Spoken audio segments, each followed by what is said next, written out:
बिस्मिल्लाहिर्रहमानिर्रहीम। अस्सलाम वालेकुम। आप देख रहे हैं यूट्यूब चैनल आम सी बातें। और या मकबूल जान साहब, अब इमरान खान कहाँ है? तहरीक लब्बैक पाकिस्तान और अल्लामा साद हुसैन रिजवी मैदान में आ गए हैं।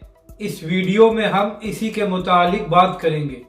नाजरीन कराम, जब इमरान खान की हुकूमत ख़त्म हुई और पीटीआई ने जलसे शुरू किए तो उस वक्त और या मकबूल जान साहब ने इमरान खान साहब की भरपूर हमायत की और साथ साथ तहरीक लब्बैक पाकिस्तान पर तनकीद करना शुरू कर दी कि तहरीक लब्बैक के लोग इमरान खान का साथ क्यों नहीं दे रहे। हालांकि इमरान खान साहब तो अपनी कुर्सी की जंग लड़ रहे थे, मगर इसके बावजूद और या मकबूल जान साहब ने बिला वजह तहरीक लब्बैक पाकिस्तान को निशाना बनाया।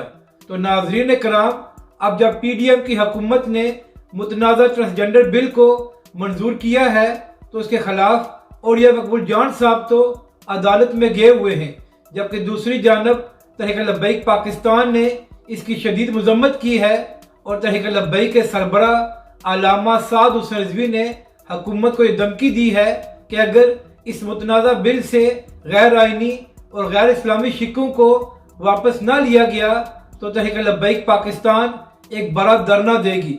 और इसके अलावा तहरीक लब्बैक पाकिस्तान ने अदालत से भी रजू किया हुआ है। मगर और या मकबूल जान साहब, जिस इमरान खान की आप पिछले 5 महीनों से भरपूर हमायत कर रहे थे, क्या उसने इस मुतनाज़ा बिल के बारे में एक लफ्ज़ भी बोला है या पीटीआई और इमरान खान ने इस बिल की मजम्मत की है?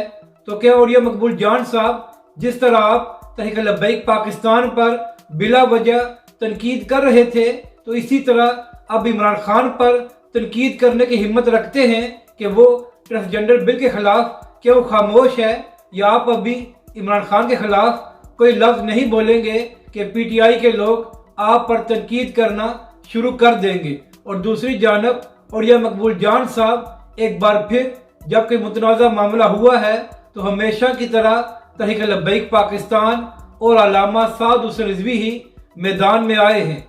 अपनी राय का ज़रूर इजहार करें कि आपको ये वीडियो कैसी लगी और हमारे इस चैनल को भी सब्सक्राइब करें।